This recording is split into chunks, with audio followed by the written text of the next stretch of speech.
Bienvenidos, bienvenidos y bienvenidas a una nueva emisión de La Voz del Huelén. Bueno, a la cuarta edición de La Voz de hoy.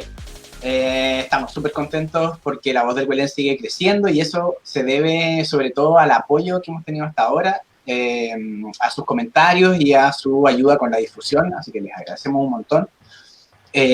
Recuerden entonces seguir siempre participando activamente, sobre todo en el chat con sus opiniones, comentarios y preguntas. Hoy estamos transmitiendo el cuarto capítulo de La Voz de hoy y el primer capítulo especial. La Voz de hoy es la voz dedicada a comentar sobre actualidad y noticias de una forma cercana y coloquial y que permite acercarnos y compartir opiniones e información, resolver algunas dudas. De hecho, a eso nos vamos a abocar hoy día.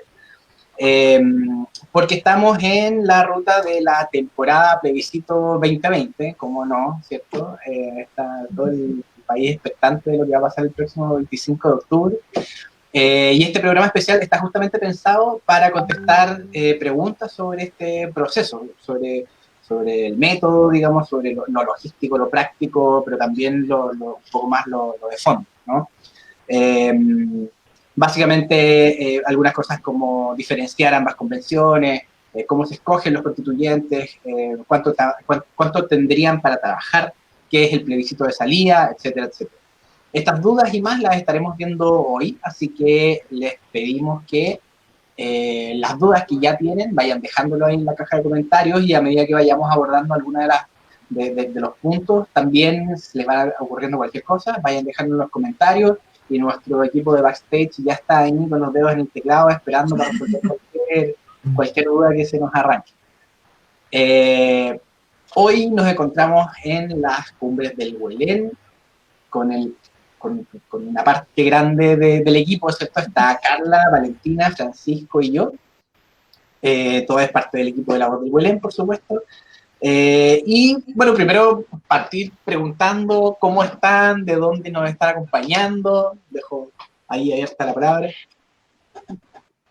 Hola, Valentina, ya me han visto en otros programas, creo, y si es la primera vez, Valentina Toro acá desde Santiago Centro, por el barrio de Parque Almagro, hablando. Por aquí todo bien. Hartas vallas papales cerca, sí, no sé por qué. Algo pasa. Yo estoy acá, Carla Sánchez, también he andado por aquí también en La Voz de hoy, desde Santiago Centro, el barrio Santa Ana. Este sector está lleno de vallas papales, hasta acá es un mundo. Sí, derechamente acá hay otro mundo blindado. Notable. Bueno, aquí Francisco desde San Fernando, Villa Centinela Norte. También he estado un par de veces aquí al aire, así que todo muy bien. Excelente, Manche. Bueno, y yo no sé si se alcanza a escuchar en realidad, pero va a pasar. Sí, no sé, la sirena. Sí. Bueno, yo, Diego, yo también, ya me han visto ahí de La Voz de la Ciencia y de La Voz de hoy también. Yo vivo en el centro, en el casco histórico, en Santo Domingo, cerca de la primera comisaría de Santiago, entonces yo de aquí veo salir, no las vallas, pero sí a los valleros, digamos. Me puse a salir de aquí y después los veo volver, es un paseo constante. No sé si entretenido es la palabra. No. Vale, partamos entonces abordando las primeras preguntas, la primera y la más básica, obvia, pero no por eso realmente conocida por todos. ¿Qué es lo que se vota realmente el 25 de octubre y qué pasa si gana o el apruebo o el rechazo? Que en verdad a mucho nivel como que lo que se entiende es que está el apruebo y el rechazo, pero mucha gente ni siquiera sabe exactamente qué es lo que está aprobando o rechazando. O sea, como primero contarles a todos que hay dos papeletas, como las que ustedes van a votar en el plebiscito del 25 de octubre. En la primera papeleta, que es la que dice apruebo o rechazo, la pregunta es si quiere usted una nueva constitución. ¿Sí? Entonces, si es que quieres una nueva constitución, votas apruebo. Si es que no quieres una nueva constitución y que se quede la del 80, votas rechazo. Este plebiscito, el del 25, es un plebiscito de entrada, es decir, como es el primer paso del proceso constituyente que vamos a explicar un poquito más adelante. Entonces, en caso de ganar el apruebo, es decir, que quieres una nueva constitución, continúa el proceso. Si es que gana el rechazo, el proceso se detiene ahí y no pasa nada, queda lo que está. Eso es la primera papeleta. La segunda raqueta. Alguien aquí el pancito. La primera papeleta dice, quiere usted una nueva constitución. Y hay otra papeleta que tiene que ver con, en caso de ganar el apruebo, qué tipo de órgano debiera redactar la nueva constitución. Claro. Y aquí hay dos opciones. La convención mixta constitucional, porque le llaman convención mixta secas, pero en la papeleta sale convención mixta constitucional, o la convención constitucional. ¿Sí? Entonces, como repito así solo para hacer la síntesis, hay dos votos. Primero, si quiere usted una nueva constitución, apruebo si es que la quiero, rechazo si es que no quiero una nueva constitución, y la otra opción es qué tipo de órgano que debiera redactar la nueva constitución. Vamos a hablar un poquito más de la convención mixta y de la convención constituyente más adelante. Igual recordar que se votan las dos, independiente de la primera opción, se votan las dos papeletas. Y cuando digo dos papeletas es que están dos papeles distintos, entonces cada uno tiene que rellenar dos papeles. Así. Oye, si no le molesta un poco ahí el pimponeo, hay dos cosas que me gustaría como tirar ahí para el comentario. Una es, tú decías, Vale, si uno no quiere una nueva constitución, se sostiene o se mantiene más bien la del 80. Yo de repente he visto en algunos foros de gente que dice, no, pero ¿cómo la del 80 si hubo una después? Y hay un poco de confusión respecto de si existe una intermedia o no. Y la segunda es algunas opiniones que van y vienen respecto de por qué alguien que vota rechazo, por ejemplo, después igual tiene que votar acerca de el órgano que redactaría en el caso de que perdiera su opción, digamos. Entonces, lo tiro ahí un poco para aclarar. Ahí yo creo que puedo comentar como algunas cosas, como la Constitución vigente actualmente fue redactada el gran grueso de su Constitución en 1980 por la dictadura militar, etcétera, etcétera, pero como buena Constitución ha sufrido reformas constantemente a lo largo de los años. De hecho, este año ha sufrido 5 o 4. Entonces, como es normal que la Constitución vaya teniendo reformas durante el proceso. Pero el grueso de la Constitución, como las cosas como más profundas de la Constitución, siguen siendo las mismas. Como, ¿por qué se habla de que como que en verdad no es la misma Constitución que 1980? En general se basan en dos grandes como reformas constitucionales que hubieron a lo largo de la historia. La primera de 1989, que es con el fin de la dictadura, la Constitución cambió en hartos aspectos para quitar esta figura de Pinochet y incluir como las figuras necesarias para un proceso democrático. Y además la de 2005, si no me equivoco, que fue en el gobierno de Lagos, en el que se sacaron distintas cosas, como por ejemplo se sacaron los senadores vitalicios, entre otro tipo de reformas. Entonces, como ese es como un motivo que dicen que esta Constitución ha sufrido reformas, pero aunque haya sufrido reformas, no todas necesariamente son tan sustanciales. Por ejemplo, este año una reforma constitucional que se hizo fue para que el CERVEL estuviera a cargo del proceso este año. Y eso sí es una reforma constitucional, pero no digamos que eso cambia la esencia profunda de lo que es la Constitución. Entonces, como allí, ese es como un tema. Y esta cosa de que puedan votar las personas que votan rechazo por las dos opciones, por si votan convención mixta o convención constituyente, yo creo que eso es como, da para un amplio debate sobre cómo se puede decidir lo otro. Yo creo que da para la conversación, pero al final esa decisión, hay que decir, no la tomamos nosotros, no la toma la ciudadanía, sino que la tomó un grupo de parlamentarios que se juntaron en un acuerdo en noviembre, si no me equivoco, del año pasado, y definieron que estas iban a ser las reglas para la creación de una nueva constitución. Entonces, es igual para tenerlo en consideración. Al final queda como al arbitrio de las personas que voten rechazo si encuentran necesario votar por la segunda papeleta, porque pues, si quieren pueden anular también. Sí. De otra manera, por ejemplo, yo pensaba en un hipotético laboratorio electoral, digamos, si es que ganara...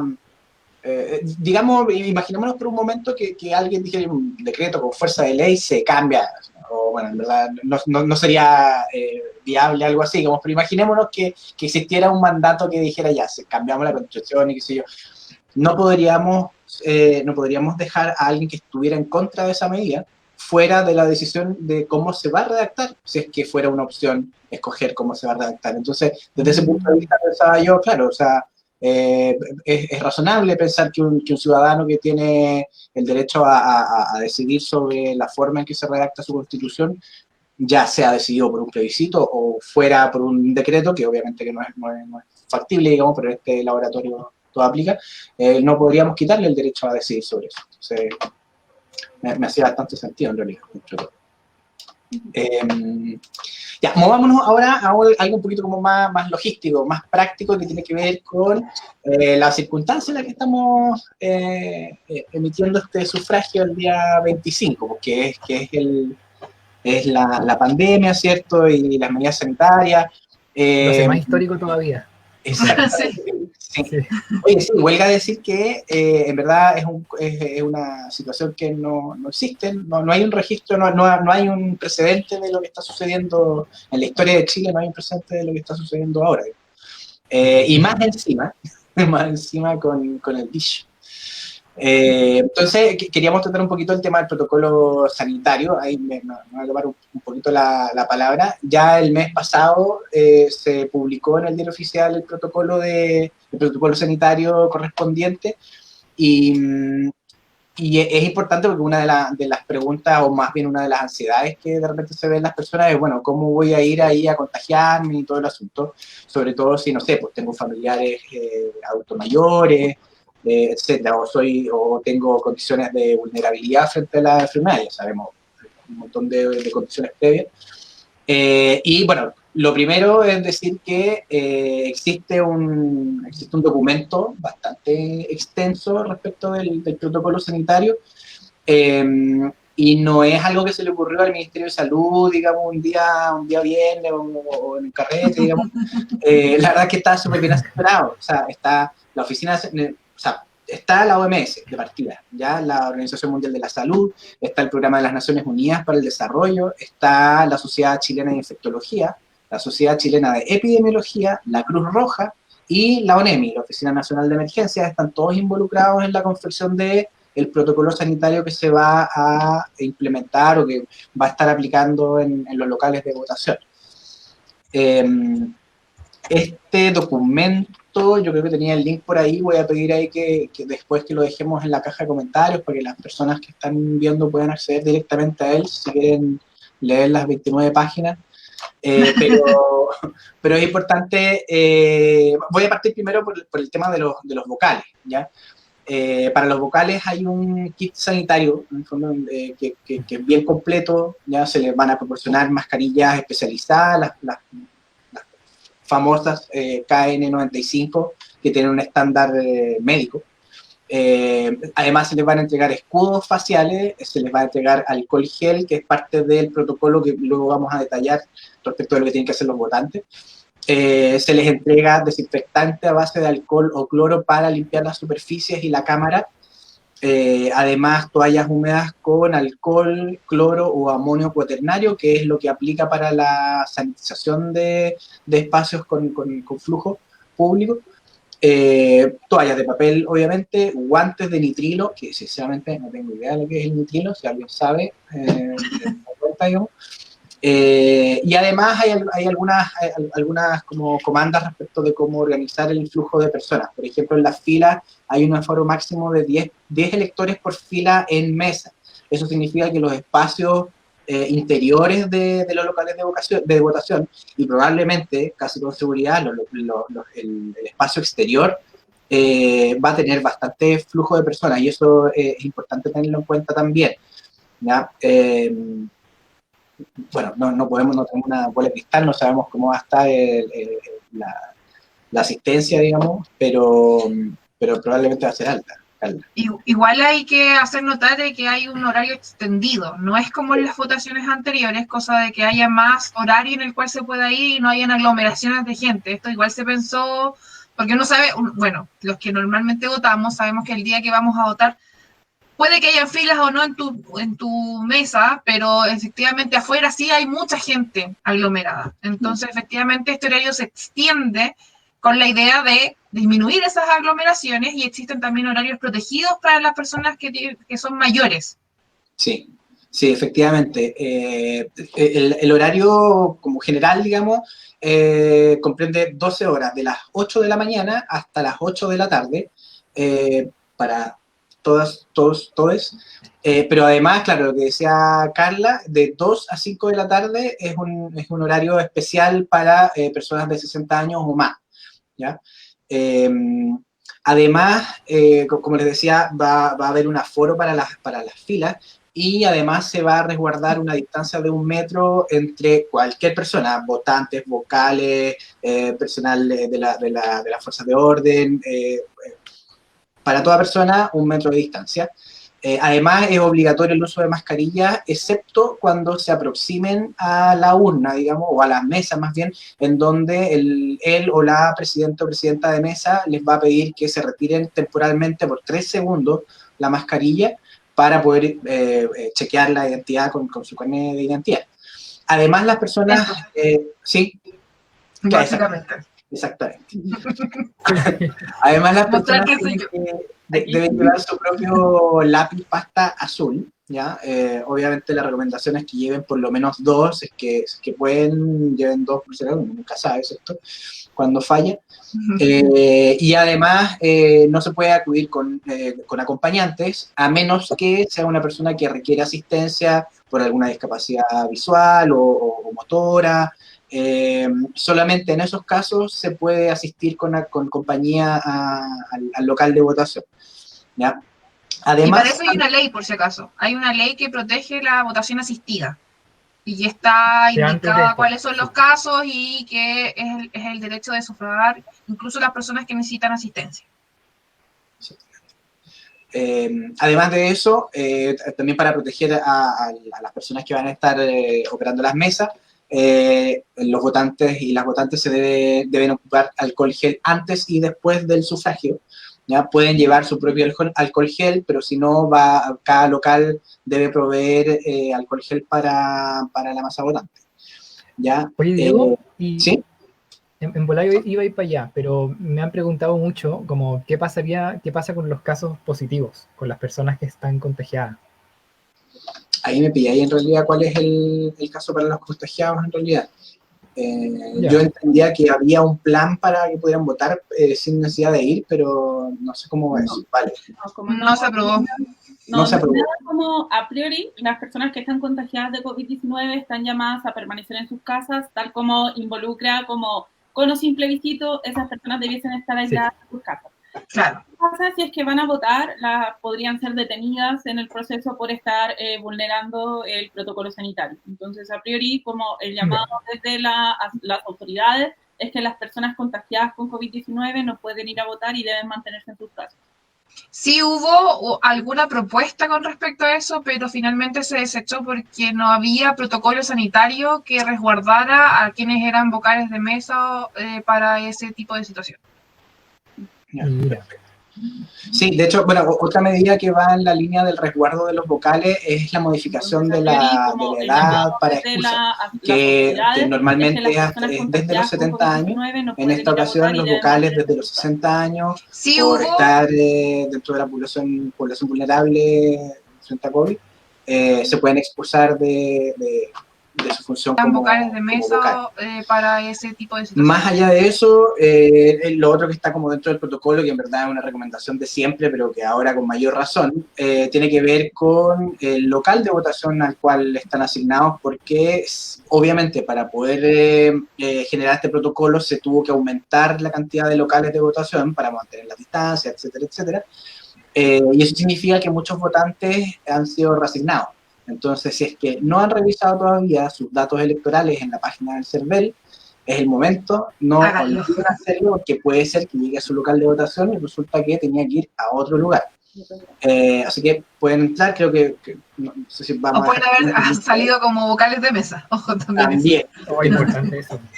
Sí, desde el 3 de octubre ya estaban publicados los vocales. Ya corrió la lista después de las excusas, ¿no? Ya, claro. Sí, ya se hizo la modificación de la lista. Así que si alguien vio y salió que no era vocal, puede ser ahora. Hay que revisar de nuevo. Si no ha revisado después del 3 de octubre, revise, por favor. Sí. Se puede encontrar una sorpresa.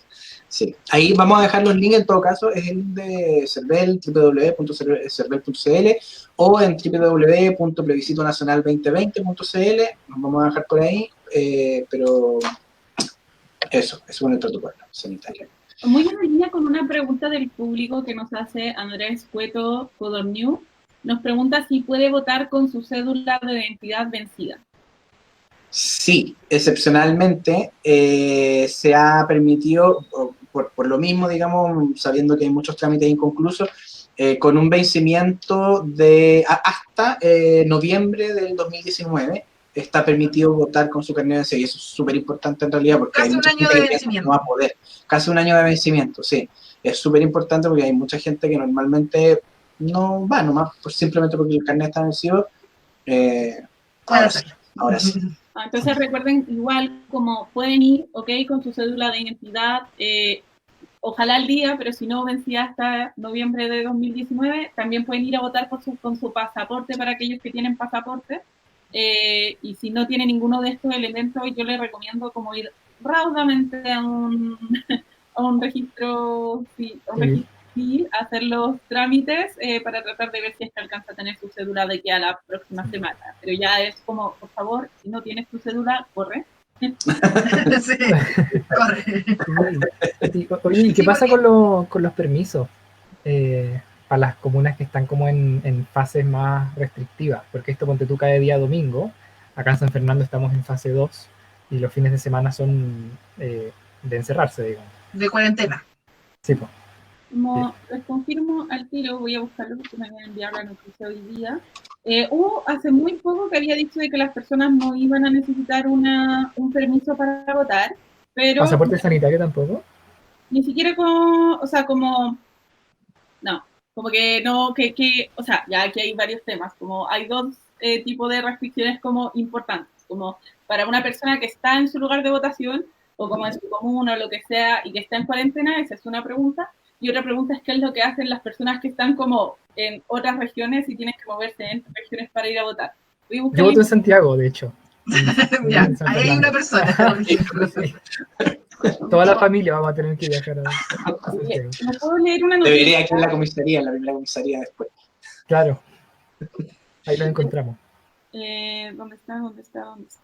Les voy a comentar que hay una noticia del jueves de la semana pasada, del 8 de octubre, en que el gobierno anuncia que las comunas en cuarentena o en transición no van a necesitar permiso para votar en el plebiscito. Entonces, como esto es importante, como de si estás aún no pide la información para entre regiones o entre comunas, pero es importante recordar que como si estás en cuarentena, no necesitas sacar un permiso para ir a votar. Puedes ir a votar con tranquilidad. Súper. Primera cosa. Voy a mandarle como al equipo que está poniendo la información el link para que la puedan publicar ahí en los comentarios también y le puedan echar una mirada. Oye, entremos entonces un poquito ya al contenido de la papeleta, digamos, al menos de una. Y hablemos un poquito de lo que es la Convención Mixta Constituyente y en qué se diferencia de la Convención Constituyente. Ya, partamos ya al contenido. Bueno, yo sé que la mayoría de la gente como que le genera como confusión entender qué significa la mixta o la Convención Constituyente. Es enredado igual. Sí, es enredado igual, sí, porque finalmente son dos formas de conformar la convención que va a redactar la Constitución. La mixta constitucional es la integrada en partes iguales por miembros elegidos popularmente y el otro 50% es por parlamentarios en ejercicio. O sea, en ese caso tenemos, no sé si en estos momentos nos está apoyando la imagen, muy importante, que en el caso de la mixta serían 172 integrantes, 50% parlamentarios o congresistas y 50% personas electas para esta tarea en particular. En caso de la Convención Constitucional son 155 integrantes, 100% electos para este trabajo en particular. O sea, tenemos una que parte de los parlamentarios que están en ejercicio hoy en día estarían siendo los que redacten esta nueva constitución, y la convención constitucional, que es 100% personas que se eligen para esta tarea. Esa es la primera gran diferencia, es la elección de estos integrantes y la cantidad de estos integrantes. Hay más diferencias también que tienen que ver con la dieta diferenciada, o sea, no ganan lo mismo. Partemos por eso, en la mixta no ganan lo mismo, y obviamente en la convención constitucional, como son 100% electos, tienen la misma dieta. Sí, ahí comentar como en el tema de las dietas que, bueno, los que son parlamentarios van a seguir recibiendo su sueldo de parlamentarios. Es por eso que hay una dieta diferenciada. Como, bueno, supongo que ahí la Carla lo va a comentar, pero eso se debe a que ellos siguen siendo parlamentarios después.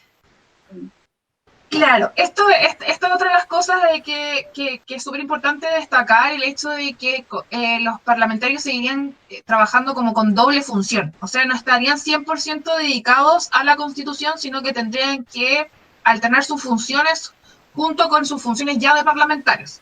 O sea, si tendrían que lograr coordinar el hecho de tener sesión en sala para votación de una ley junto con redacción de la Constitución. Esto quiere decir que ya sus funciones se verían duplicadas, porque se supone que la Constitución va a tomar gran parte y va a tener igual una agenda bastante álgida, porque se supone que esto tiene que tener resultados.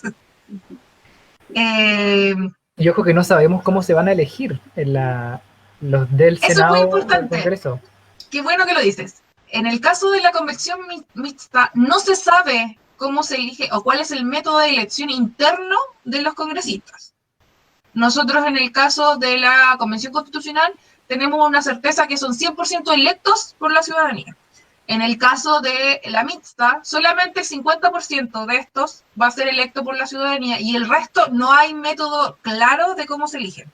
Entonces eso ya hace una gran diferencia en saber la metodología de su elección, porque estos congresistas pueden ser tanto como de los diputados como de los senadores. Ni siquiera sabemos desde dónde se van a sacar estos representantes.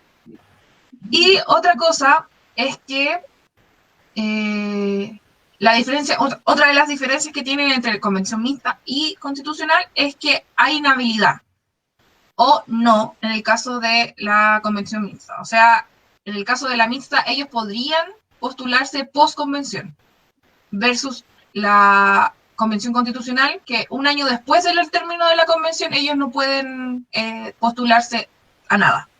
O sea, si un político quisiera constituir esa figura, tendría que dejar sus labores por un tiempo, digamos.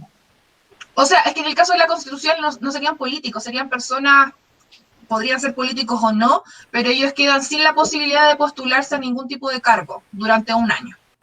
Y ahí lo que viene a aplicar es el sistema conocido, ¿no? Para escoger, digamos, a la constituyente. La constituyente se elige igual que los diputados, o sea, por distrito. Tiene el mismo proceso, las listas o cómo se va a llegar a la votación es el mismo procedimiento que para los diputados. De hecho, va a tener el mismo tipo de ordenamiento. O sea, cuando usted va a votar y uno va a votar por presidente, diputado, senador, etcétera, va a ser el mismo tipo de papeleta que en el caso de los diputados, en donde uno tiene asignado un distrito. Por ejemplo, el distrito que comprende Santiago, Providencia y se me olvida Ñuñoa, ese distrito votaría por los mismos, tendrían los mismos candidatos dentro de esa papeleta. Son 8, porque se escriben en ese distrito. Claro. Entonces, esa sería la forma de elegirlos. Lo importante también en este caso es que una de las cosas que no garantiza la mixta es que no hay paridad.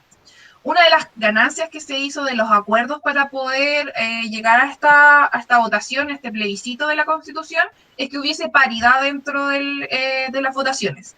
Al ser la mixta 50% elegida por los congresistas y 50% elegida popularmente, solamente en ese 50% que hay de voto popular podríamos tener paridad. En el caso de los congresistas, como no tenemos claridad de cuál es el sistema de voto para eso, no hay claridad. Un poco en la nebulosa, claro. Y ahí además No hay en paridad, nomenclatura así de aparece simple, una porque confusión. ya con eso el sistema para la votación de la paridad está súper estudiado de cómo va a ser en los casos de los distritos donde hay cantidad de constituyentes pares o impares, cómo esto se balancea, hay todo un sistema para eso. Pero como no sabemos cómo se va a elegir el 50% de congresistas, no sabemos cómo adecuar ese sistema para que haya paridad. Pancho, perdona, ¿tú querías decir algo? No, que al final la nomenclatura, porque por llamarse mixta, suena como que ahí hay paridad, como que ahí está asegurada la paridad, Claro. ¿cachai? Así es como, No vas por ahí. no, amigo, no. No, de hecho, en los plebiscitos que se hicieron comunales, una de las grandes consultas de quienes votaban era que si la mixta implicaba paridad. Y era una de las mayores dudas que tenía la gente al decir, pero paridad significa misma cantidad de hombres, misma cantidad de mujeres. Sí, porque era una de las preguntas de ese plebiscito que se hizo comunal. Pero cuando le decían mixta, mixta es paridad, y todos le decían, no es lo mismo, son diferentes cosas. Mixta es que hay mixtura en la forma de elección de los que son constituyentes. Esa es la mixtura que hay, que es 50% popular, 50% congresista. O sea, sería, además de congresistas en ejercicio, son de los que en estos momentos están en el Congreso.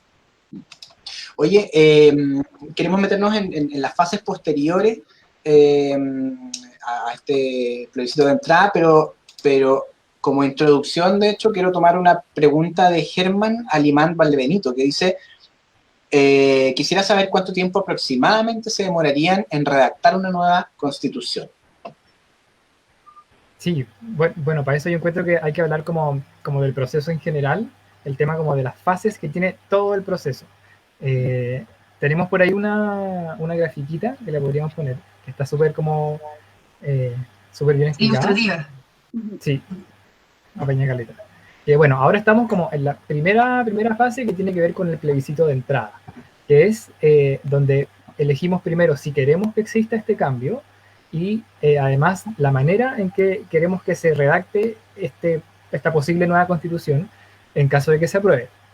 Entonces, eso es lo que va a ser ahora, ahora 25 de octubre, y después vamos como a la segunda fase, que sería la elección de las personas que van a conformar el órgano redactor de la Constitución. Y es ahí cuando tenemos que depender, digamos, de cuál sería la opción, pues si es mixta o es simplemente convención constituyente, que se le cambió el nombre también.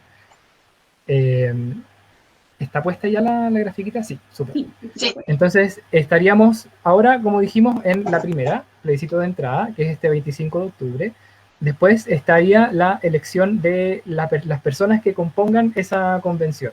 Todo esto suponiendo que gana la opción apruebo, ¿no? Porque si gana la opción rechazo, ya no se continúa con este procedimiento. Entonces, una vez el 11 de abril, se va a hacer esta gran elección de personas constituyentes, que entendemos que ya son más de 100 personas en ambos casos, y después de eso vendría este trabajo de convención, que ayúdenme, el trabajo de la convención, que ayúdenme con las fechas, que puede ser de 9 meses inicialmente, prorrogable por el presidente de esta convención a 12, o sea, claro, se puede pedir como un alargue de 3 meses más. Entonces, en el fondo, lo máximo que debería durar es 12 meses, o sea, un año, estar trabajando en la redacción de esa constitución. Y después vendría el plebiscito ratificatorio o el plebiscito de salida, programado en agosto del 2022, en el que nosotros aprobaríamos si es que esa cosa que se redactó queda como nueva constitución. Ahí también podría bajarse, podría como rechazarse ese órgano y... ¿Vale? Vale, sí. Ahí como comentar, bueno, dos cosas. Primero, como el trabajo de la convención, ¿qué significa esto? Que se juntan las personas de la convención, que puede ser convención constituyente, 155 personas, o convención mixta, que son 172 personas, se reúnen. Y en esta primera reunión cuando se constituyen, este es como el día 1 y de ahí tienen 9 meses. ¿Sí? Y en esta como constitución de día 1 se tienen que votar y decidir ciertas cosas. ¿Sí? Y dentro de las cosas que se tienen que decidir es quién va a ser, quién va a regir la presidencia de la convención, quién va a regir la vicepresidencia y la secretaría ejecutiva. Entonces se escogen como algunos cargos operativos al momento de... dentro de este trabajo va como funcionando todo lo que tiene que ver con el tema del quórum de 2/3 del que se habla. Esto es solo dentro del trabajo legislativo. El cómo va a funcionar el quórum de 2/3 aún no está muy decidido, porque no está decidido cómo va a ser el funcionamiento de la mesa. ¿Qué significa el quórum de 2/3? Aquí leo directo como de la Biblioteca del Congreso Nacional, que por algo es como lo mejor de la vida. Sí. Dice que la convención deberá aprobar las normas y el reglamento de votación por un quórum de 2/3 de sus miembros en ejercicio. Y la convención no podrá alterar los quórum ni procedimientos para su funcionamiento y para la adopción de acuerdos. Entonces, como ellos van a tener que votar un reglamento de votación, de cómo van a votar las distintas cosas dentro del trabajo. Es difícil, como todas estas normas de sala, de cómo se organizan, se van a decidir como al momento de juntarse. Y para estas primeras decisiones va a haber 2/3. ¿Qué puede salir de allí? Eso lo van a decir las personas que nosotros escojamos. ¿Sí? Que nosotras y nosotros escojamos eventualmente si gana la prueba. ¿Sí? Eso como... Votar como votamos. Sí, vamos a ver cómo votamos. Claro, votar como votamos. Básicamente. Sí. Y después de estos 9 meses puede ocurrir que la convención, cualquiera sea, diga, ¿sabes qué? Necesito más tiempo. Y aquí hay 2 opciones. Le puede pedir un porcentaje de los convencionales, como de los constituyentes, o lo puede pedir la presidencia. Entonces el cargo de la presidencia igual va a tener como atribuciones en ese sentido. Eso con respecto como al trabajo de la convención. Y después para el plebiscito ratificatorio hay como un rumor de que se necesita como un quórum de 2/3. Eso no es cierto. Como en el plebiscito de salida se tiene que votar por mayoría absoluta si es que uno, como, no sé si exactamente es como también apruebo o rechazo, pero es que si uno quiere que quede la nueva constitución redactada por esta convención o no. ¿Sí? Y si es que gana esta nueva constitución, pasa a ser la nueva constitución, viene toda como una publicación, la puesta en marcha, toda esta cosa. Si se rechazara esta nueva constitución, como la del plebiscito de salida, ¿qué haría la constitución con la que estamos actualmente? ¿Sí? Entonces, como, eso es un poco hablar de... O sea que, en el fondo, si gana el apruebo, va a ser un año de mucho conversar y mucho pensar, porque vamos a estar en un proceso constante de cuestionamiento de muchas cosas, de todo lo que abarca una constitución, porque es una gran pega. Sí, de hecho yo creo que aquí me gustaría destacar algo que ha sido como el gran mito el rechazo de una redacción de una nueva constitución, que es que la hoja en blanco es como lo más terrible que nos puede pasar, porque si no llegamos a acuerdo, esto no queda en nada. Y ese es un mito que hay que derribar totalmente, porque en el caso de las constituciones, los temas en los cuales no se lleguen a acuerdo, existen leyes que respaldan eso y se mantienen las que están establecidas hoy. Si la Constitución dice que hay que cambiar alguna de esas leyes, se cambia. Pero si la Constitución no redacta algo con respecto a las leyes ya vigentes, estas siguen en ejercicio. Nosotros, la hoja en blanco no implica anarquía.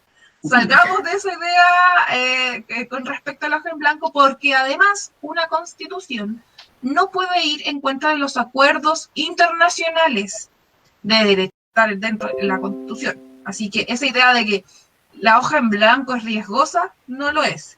Tampoco atenta con el derecho a la propiedad, porque eso es algo que está ya instituido a nivel mundial y está dentro de los acuerdos de Chile. Así que salgamos de esa idea negativa de la hoja en blanco y fuego en Chile, porque no hay nada legislado dentro de la Constitución.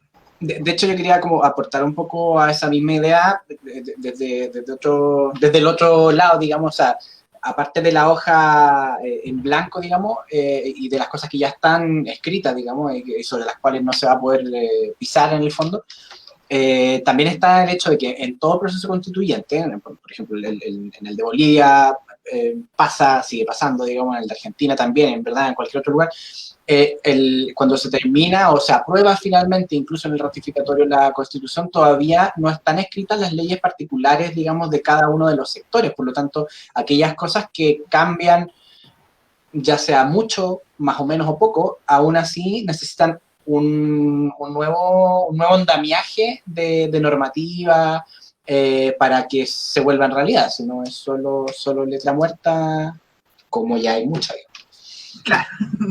Oye, bueno, no sé si alguien quiere agregar algo más en esta parte, si no, hacemos como una mini pausa, ¿vale? Solo como insistir, como aprovechando que Milano Barbershop Limitada preguntó en el chat que qué pasaría si en el plebiscito del 2022 se rechaza la nueva constitución. Recuerden que el plebiscito 2022 es el plebiscito de salida, entonces si se rechaza la nueva constitución, queda la constitución actual. Solo vale. Como ahí resaltar esa pregunta y agradecer la pregunta ahí a nuestros amigos de Yo-Yo. Oye, y solo por si no aparece después, vamos a ir a una pequeña pausa no comercial, pero solo por si no aparece, y después vamos a volver con las preguntas que están apareciendo en la caja de comentarios. Y aprovecha este momento para seguir haciendo preguntas. Exactamente.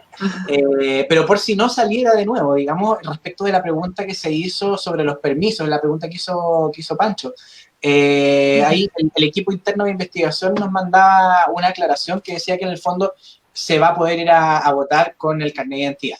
Ahora bien, eso no implica que usted después pueda ir al supermercado, digamos, y llegar con el carnet. O sea, si usted está en una comuna en fase 1 o 2, el hecho de que sea día de plebiscito y que le hayan dado permiso con el carnet no le va a servir para que haga cualquier otro trámite. Así que ahí, con precaución. Hay que ser muy ordenados. Eso claro, básicamente. Para el plebiscito, todo bien con su carnet. Para el resto de las cosas, recuerden sus permisos de siempre. ¿Ya? Bueno, dicho eso, entonces, nos vamos a esta pequeña pausa no comercial y volvemos con las preguntas del público. Dale.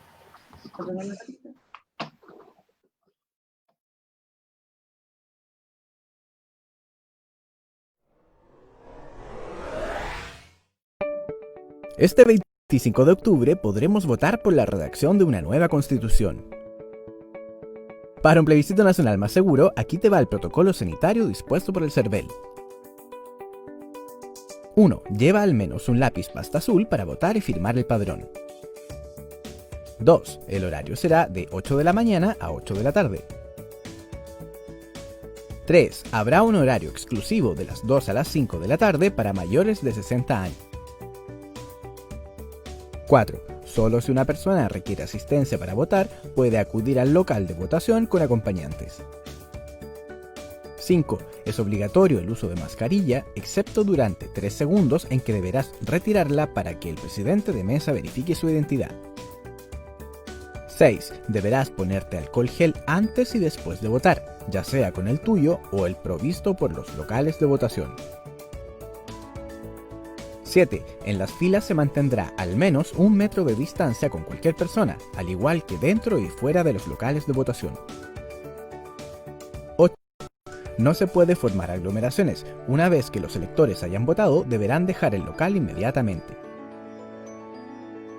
9. La excusa por edad para vocales de mesa esta vez será desde los 60 años. 10. El aumento de locales de votación forzó una redistribución de electores, por lo que es fundamental revisar el local de votación asignado en www.cervel.cl o en www.plebiscitonacional2020.cl. Que nadie decida por ti, es un mensaje de la voz del Huelén.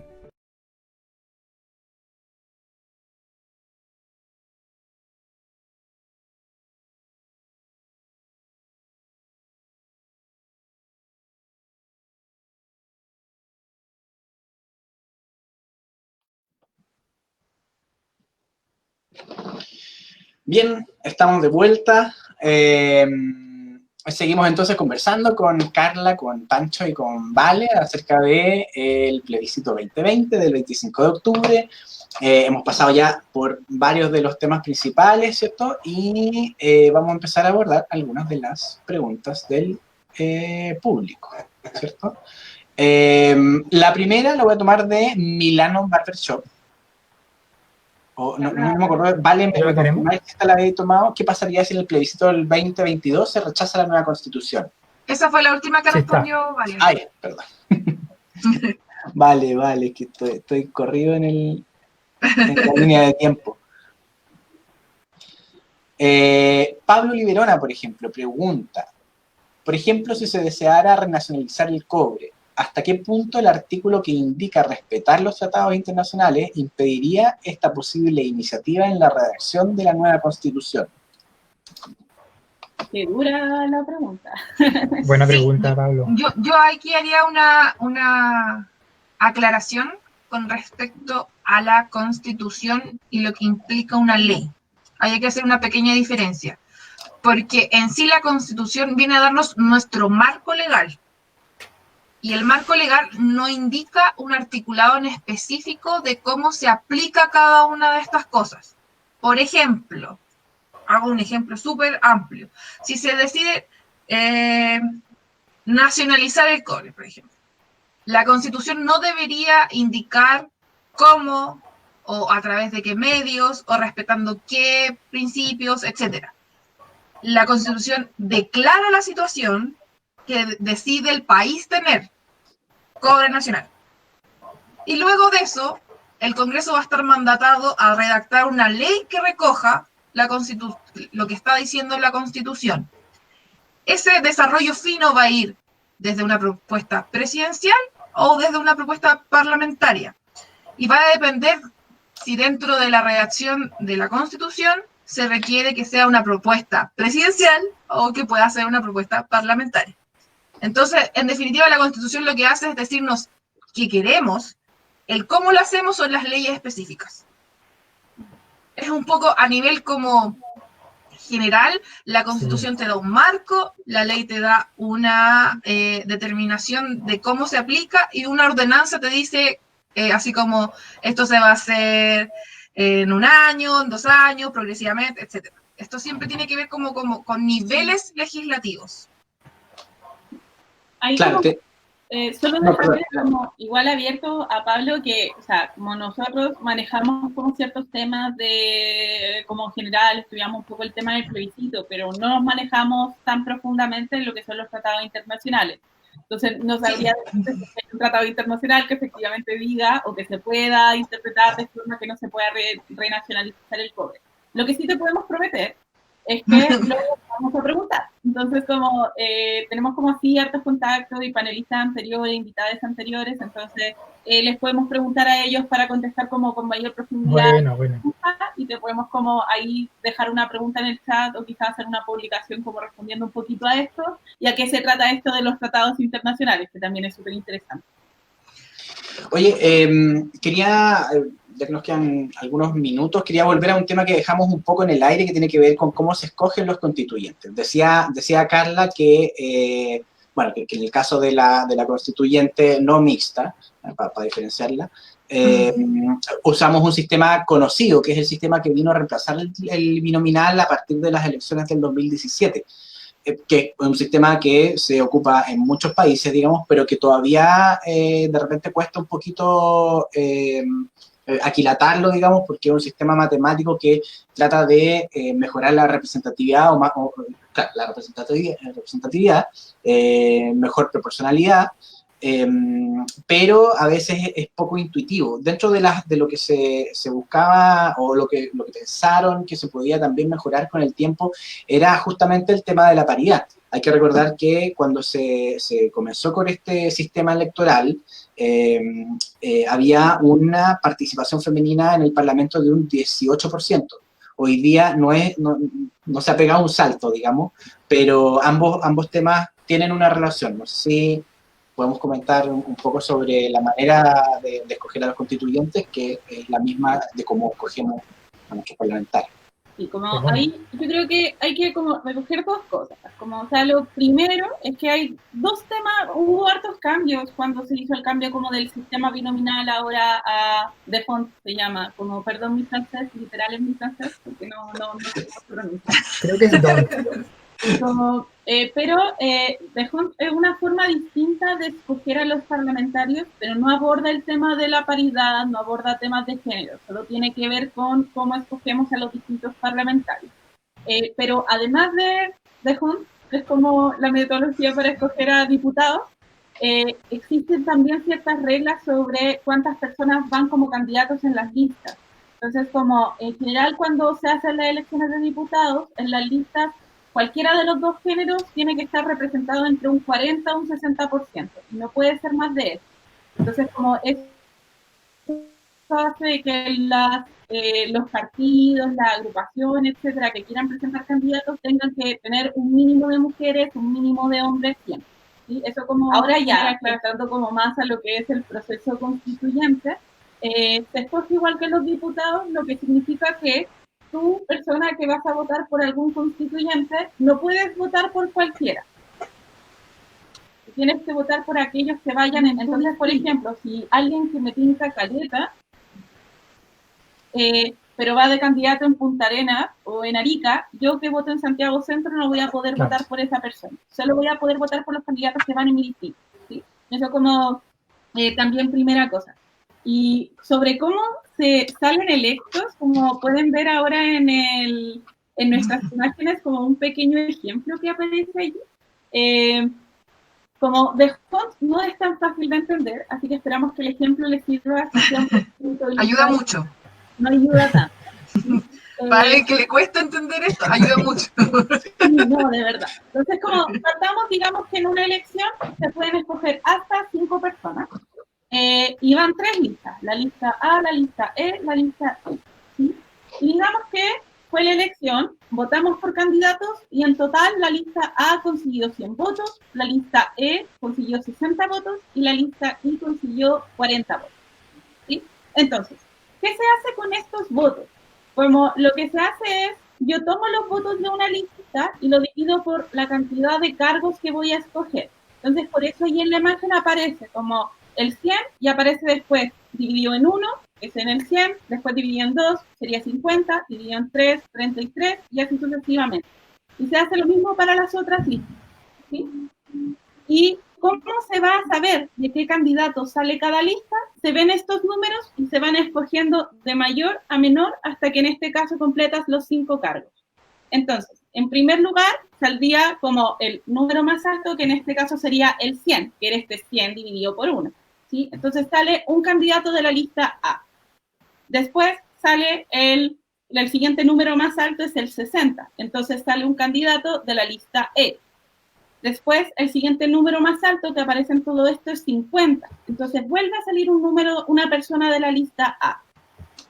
Después, el número más alto es 40, sale una persona de la lista I, que es donde está el 40, y finalmente el siguiente número más alto es 33, sale una persona de la lista A, que es donde está el número 33. Y allí se completaron los 5 electos. Entonces, ¿qué significó esto? En lo concreto, significó que salieron 3 personas de la lista A, una persona de la lista E y una persona de la lista I. ¿Sí? Más o menos así funciona. Como qué personas salen electas, como cuando yo digo A, sale una persona de la lista A, por ejemplo, entonces escojo a la persona más votada de ahí y la saco. Y así funcionan las distintas personas. No es que la persona saque 100 votos, sino como de esos números solo van a servir para indicar de dónde voy a sacar al electo. ¿Sí? Por eso que participan por listas, porque finalmente a través de la cantidad de votos que pueda sacar la lista es la posición en la cual lo como volví. Pone a... Perdón, volví. No sé en qué parte me corté. No, pero todo bien. Por eso es que van por listas. Lo que explicaba yo es que por eso que van por listas, porque finalmente la cantidad de votos importa no solamente en el particular, sino que también en el general. O sea, cuántos votos tome esa lista va a determinar su posición en este sistema de juego. Sí. Entonces, como allí como algunas cosas, las listas no pueden llevar infinitos candidatos. Si es que una lista tiene, si en un distrito se escogen 5 parlamentarios, la lista solo puede llevar 6 candidatos máximo. Entonces, como allí para que también lo tengan en consideración. Entonces, nunca va a pasar que a una lista le falte gente, ese tipo de cosas no ocurre, ¿sí? Como para que tampoco se... No van a haber puestos vacíos finalmente. Exacto. Sí, siempre va a haber alguien a quien poder elegir. Oye, bueno, yo creo que hemos abordado ya la totalidad de las preguntas, si no me equivoco. La paridad, Diego. Toda la razón. O sea, como... Sí, de hecho, paridad / inclusión. Hay muchos temas acerca de la inclusión de pueblos originarios, por ejemplo, dentro de la redacción. Sí, yo creo que para aportar un poco en el tema de paridad, aquí vienen todas las dudas porque según los distritos uno tiene la cantidad de, en este caso, constituyentes que pueden resultar. Y esta cantidad puede ser par o impar. Entonces, ¿cómo se manejaría aquí la paridad si es que tengo 5 candidatos en vez de 6? Y esto es que van a haber siempre un proporcional al nivel de que si hay 5 electos, siempre tiene que ser en proporción 3:2 en cualquiera de los sexos. O sea, no puede haber superioridad por más de uno. Esa es la más importante. Entonces, no vamos a tener esta idea de que haya en este distrito porque todos los las primeras 5 preferencias fueron hombres. La paridad va a indicar que siempre el número va a terminar en una superioridad de 1, no más de eso. Esto tratando de llevar a un resultado en que la diferencia o la corrección de la paridad sea 45-55. Nunca como trastocándose más este porcentaje. Es súper importante, independiente como del súper detalle de cómo es esto, porque en realidad el sistema para la paridad es una cuestión muy grande y es una ganada enorme, porque esto, digámoslo, es histórico. Nunca se había instaurado dentro de una elección constitucional el hecho que haya un sistema eleccionario de constituyentes paritario. Esto es lo más avanzado que ha tenido Chile en la historia del mundo. Te puedo hacer ahí, aportar, en verdad, para la audiencia un dato freak que estábamos discutiendo hace un rato atrás dentro de la investigación. Chile está en el lugar 84 de participación femenina en su parlamento, ¿ya? Y hay que decir, bueno, hace un rato lo decía, cuando se instauró The Hunt y se dejó el binominal, estábamos en un 18% de participación de parlamentarias mujeres y en 5 años, digamos, más o menos, estamos en el 23%. O sea, realmente esta sería la primera, como dices bien tú, digamos, la gran ganada, la primera acción concreta, fuerte, contundente para una paridad real. Que perdón, pero 23%... Sí, de hecho... dale. Ay, perdón. Ya, lo que pasa es que hay una cosa súper importante, que este es un sistema paritario con corrección. Esto es muy importante de recalcar porque las elecciones... obviamente que las votaciones no se pueden manejar en la cantidad de votos o como preferencias que tenga la gente, pero sí en la cantidad de cupos que existen para las mujeres y hombres dentro de esto. Este sistema de corrección lo que hace fundamentalmente es que balancea de una forma nunca antes vista la posibilidad de que exista una mayor participación femenina, lo cual ha sido históricamente algo muy difícil de tener porque además no existe como esta idea de que haya participación obligatoria de mujeres en las listas. Esta vez sí lo es. O sea, cualquier lista o cualquier agrupación que quiera llevar constituyentes van a tener que llevar opciones que sean mujeres. Eso sí o sí. Eso sí o sí, y balanceadamente, además. Quiero corregir que, o sea, actualmente si hay un tipo de corrección de la presencia de mujeres en las listas, que uno le pide a todos los partidos que tengan como esta proporción entre 40 o 60% de cualquiera de los géneros. Sin embargo, la corrección de como para los candidatos que estén ahora es mucho más profunda, porque ahora ya no es entre este porcentaje, sino es que tiene que ser mitad y mitad o con máximo diferencia de 1. Y eso es súper potente.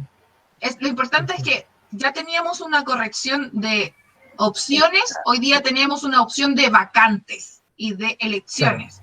Eso es la gran diferencia y la gran ganada a nivel de paridad. Y puede que haya esta discusión de pero ¿por qué se obliga a tener mujeres dentro de la Constitución? ¿O por qué hay esta idea de que tienen que ser la misma cantidad de hombres y de mujeres?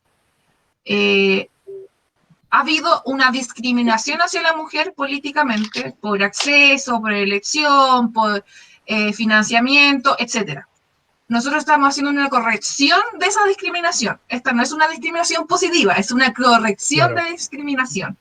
Y eso es súper importante de decir y de recalcar, porque esta ganada a nivel de paridad, han habido muchos sistemas a nivel político mundial que han intentado hacer esto. Este sistema puede que no sea el perfecto, puede que tenga muchas fallas, que sea un poco engorroso, etc. Pero hoy en día tenemos nosotros la posibilidad de generar la redacción de la Constitución como la sociedad que somos, de hombres y mujeres. O sea, desconocer la participación de nuestro género, que es binario, por alguna forma extraña, es solamente binario, es súper peligroso porque terminamos teniendo visiones súper cerradas. El hecho de llevarlos o corregir esto a una visión que sea más paritaria me parece súper, súper importante. Entonces esto va a ser va a haber como dos paridades, digamos, como una en las papeletas, como que todas las listas tienen que tener opciones paritarias, y en los cupos que se ocupen también va a ser paritario. Exactamente. Exactamente. Hay como dos paridades de entrada que se llaman como de entrada y de resultado. Sí, de entrada y resultado. Igual es súper importante, nosotros dejamos una gráfica en estos momentos en los comentarios para que la vean, que tiene mayor cantidad de información, como en los casos de si tengo cantidad de constituyentes pares o impares, cómo se hace la elección, qué pasa en el caso de la mixta y la constituyente. Para que vayan viendo un poco de lo que significó este acuerdo con respecto a la paridad en la Constitución. Sí. Y eso lo comentar porque hay personas que tienen el miedo que con esta corrección como que queden candidatos muy distintos. Y la corrección en el resultado funciona con que si yo tengo que reemplazar, por ejemplo, a un hombre, porque hay un superávit de hombres, entonces lo reemplazo con una mujer de la misma lista, como las ideas van a seguir estando representadas. Entonces, como para que en ese sentido tengan esa tranquilidad también. Claro. Es súper importante en realidad, perdona, Carla. No, dale. No, que es súper importante tener claro en el fondo. Yo recuerdo que dentro de la investigación yo veía que cuando se instaló, cuando se desechó el binominal, una de las cosas que quedaba en el aire era como, bueno, el nuevo sistema funciona, bueno, en general, como cualquier sistema, funciona en la medida en que las personas que van a ser usuarios del sistema se comporten dentro de los límites de los beneficios que ese sistema es capaz de proveer, digamos. Y en ese sentido, la manera en cómo se componen las listas con un criterio electoral es capaz de echar por tierra los beneficios que podría ofrecer en términos de representatividad este sistema electoral. También en cuanto a paridad, digamos, también podríamos en el fondo borrar, entre comillas, con el codo lo que escribimos con la mano, y a pesar de que sea un esfuerzo grande por corregir la disparidad hoy, si es que no se respeta eso que se está comentando aquí, digamos, de seguir representando las ideas en un candidato independiente de su género, también es un riesgo que tenemos que, como ciudadanos, encuentro yo, mitigar a partir de la información, porque tenemos que recordar, que lo decía Pancho, que en la próxima fase, digamos, en el próximo sufragio de la próxima fase, va a converger una cantidad muy compleja, digamos, de decisiones para el electorado. Porque viene Gores, ¿qué más? Viene alcalde, y concejales. O sea, viene todo junto, y si es que ahora es confuso, el próximo sufragio va a ser una ensalada, digamos. Entonces, en la papeleta de convencionales vamos a votar por 5, perdón. Se vota por 5. Tú siempre, igual que para diputados, tú para elegir tus constituyentes solo votas por una sola persona en la papeleta. ¿Sí? En toda la sábana, digamos, uno elige uno. Todo voto es una única opción. Ya.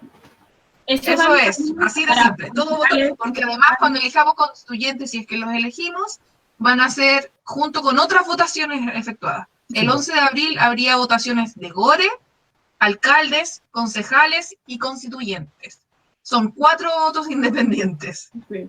Entonces, cada uno de esos votos es una opción. Eso sí o sí, porque si no el voto es nulo. Oye, yo antes de ir pasando al cierre, porque nos hemos pasado un poco de la hora, pero antes de ir pasando al cierre, no quiero dejar de... Sí, hay tanto. Afortunadamente estamos en la temporada Plebiscito 2020, por lo tanto se vienen más cosas, se los vamos a contar hacia el final del programa, digamos, pero antes de llegar a esa parte, quería no dejar en el aire una pregunta que hace Jairo Vega, que en parte ya lo abordamos, pero no lo exploramos tanto, digamos, que dice Jairo, ¿qué piensan de que los que votan rechazo aún puedan decidir cómo escoger el tipo de convención? ¿Es una debilidad proporcional para el proceso final al cual no se le tomó en cuenta? Normalmente se tiene como elección apruebo y convención constituyente, pero quienes rechazan igualmente podrán elegir el tipo de convención, entre paréntesis mixta probablemente, aunque estén rechazando el proceso. ¿Creen que es un pro o un contra? Y les pido las opiniones a los tres. Wow. O sea, yo creo que aquí el pro o contra probablemente se define según cuál es tu postura en torno de votación, como esto igual como súper tenerlo en cuenta. A ver, yo creo que como los fundamentos detrás de este estilo es que durante todo el proceso constituyente todas las personas estén validadas para votar y para manifestar su opinión a través del voto, etc. Entonces, como entiendo que por allí van los fundamentos como más de principios, de por qué como se mantiene la posibilidad de que las personas que voten rechazo continúen votando en el resto del proceso. Como, y igual lo entiendo, porque si no, en distintas partes del proceso uno tendría que empezar como a decir tú votas, tú no, entonces las cosas se hacen como más complicadas. Ahora bien, como sí, estoy de acuerdo como, con el diagnóstico que dice él, que efectivamente las personas que voten rechazo probablemente van a tener una tensión, una intención de votar por cierta opción de constituyentes, que probablemente es la mixta. Se ha visto como una correlación importante allí, no lo digo yo, lo dice la encuesta. Y también es probable que se elijan constituyentes que hayan estado pro rechazo antes.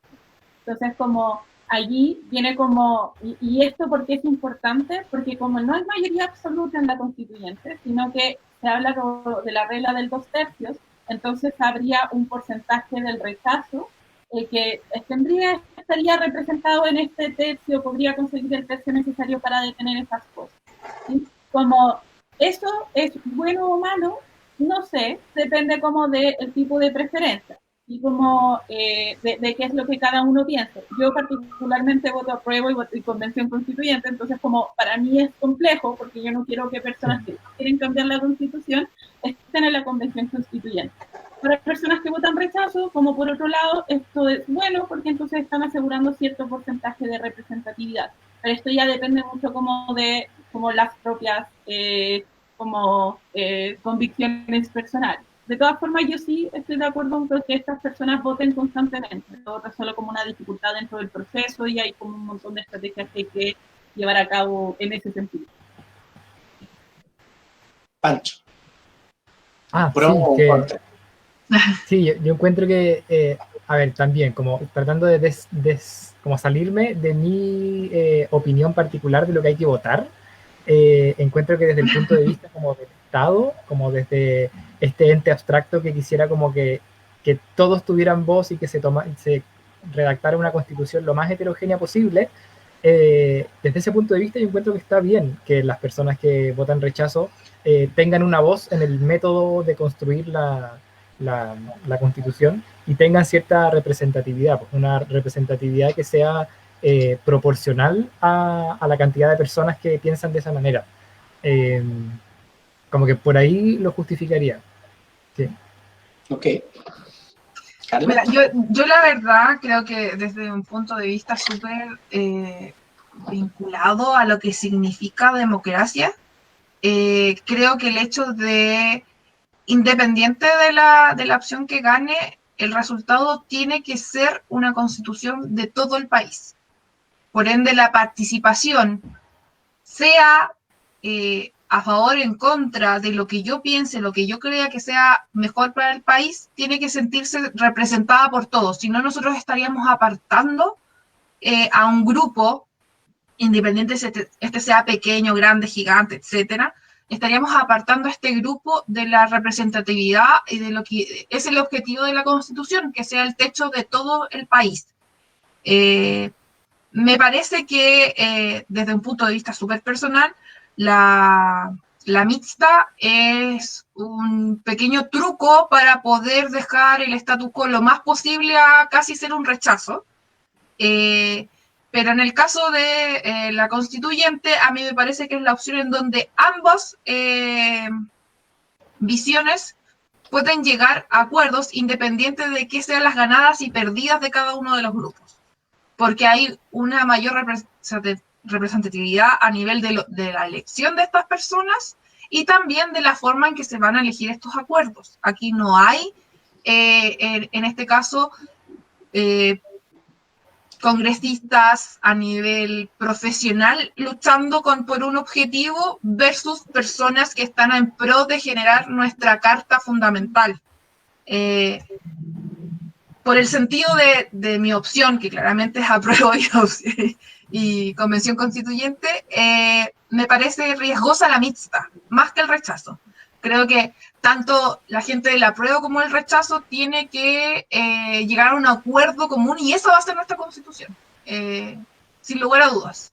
Ganadas o perdidas cosas dentro de ella, creo que es muy importante que la participación sea de todos, porque marginar a cualquier grupo en estos momentos es un riesgo para nosotros mismos.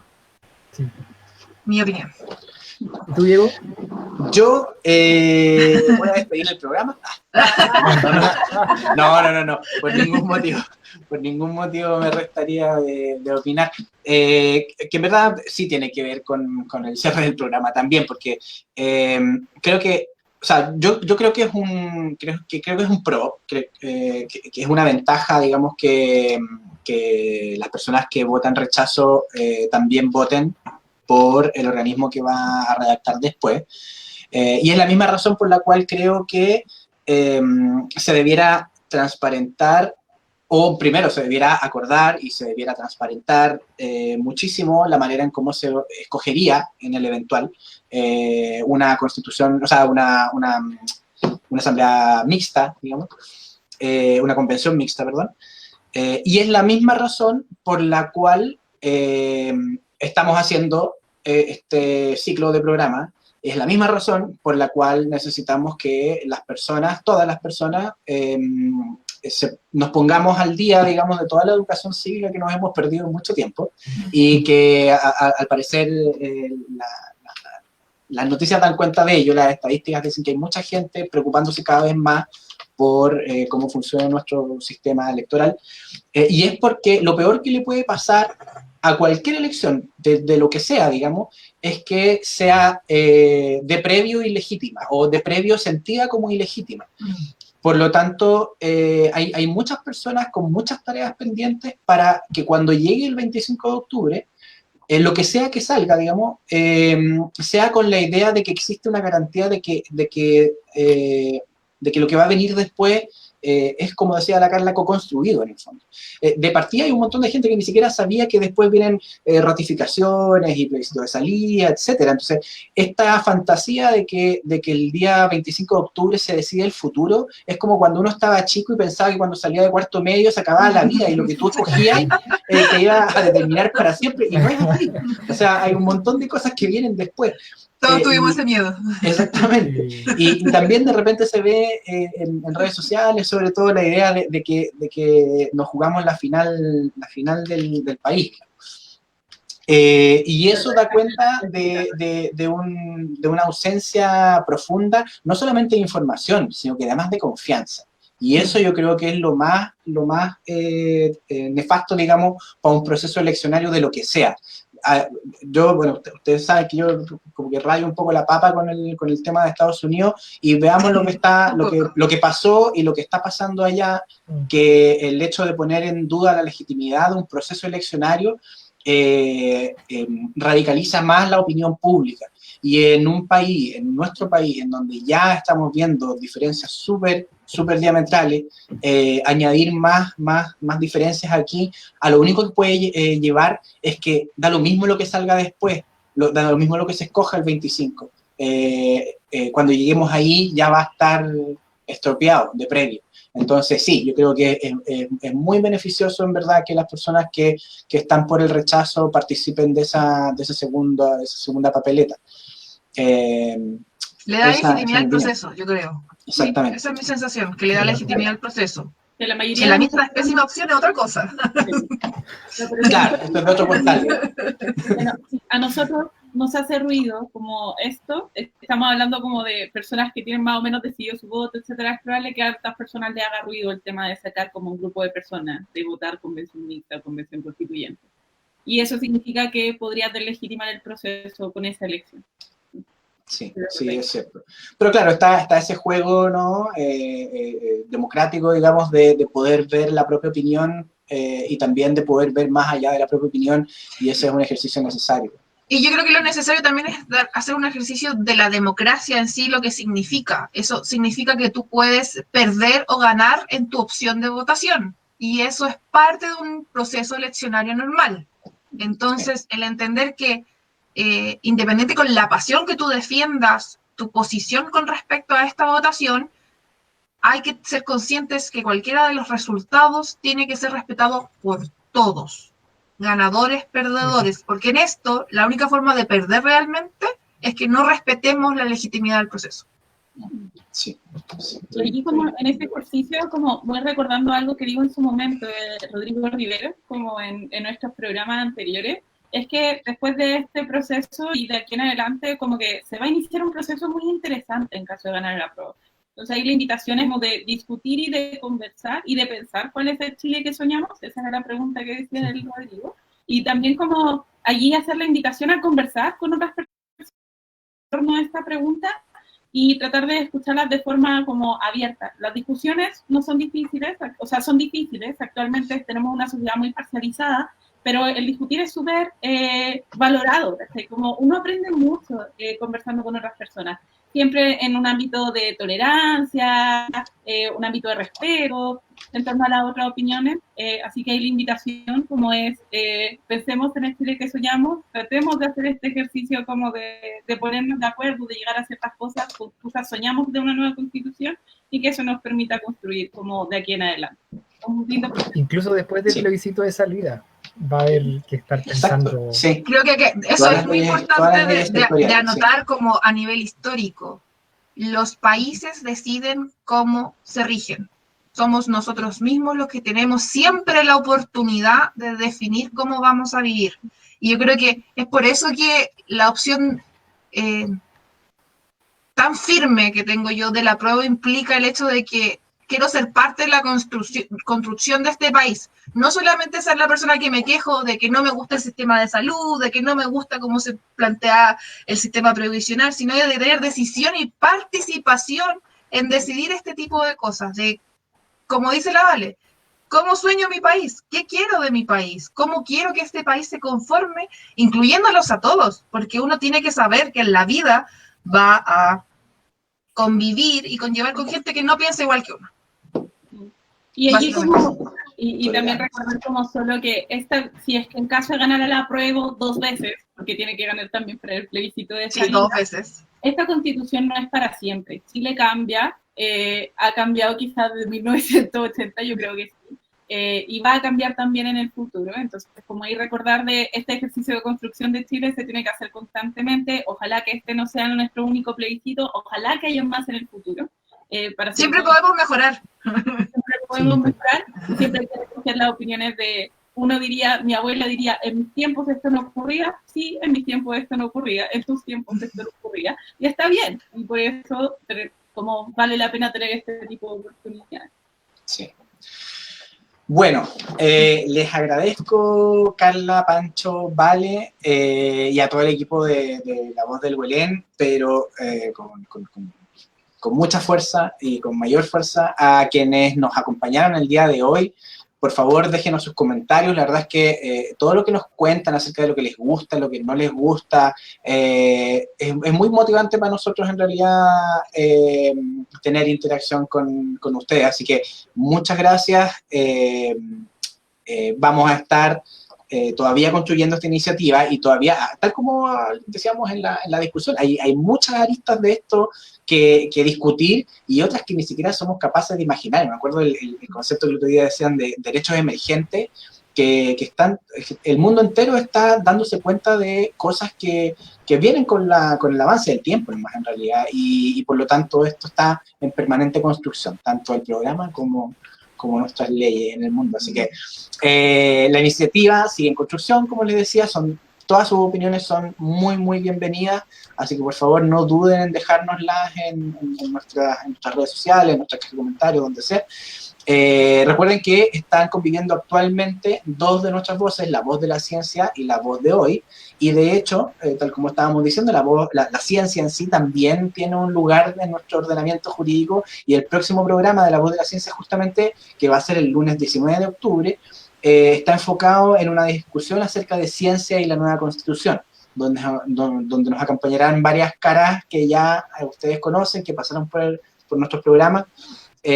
Así que pueden revivir programas que además, si no lo vieron, pueden revivirlo a través del canal de YouTube, en donde estamos subiendo después en diferido las grabaciones de estas transmisiones en vivo.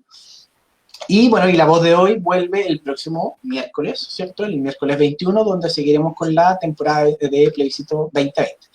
Así que no olviden conectarse y escuchar nuestras voces, darnos like en Facebook e Instagram, compártanos ahí si les gusta el contenido que estamos haciendo, muéstrenselo a alguien más, y nos encontramos pronto en las cumbres del Huelén. A seguir cuidándose y buenas noches. Chau, chau. Chao, chao. Chau.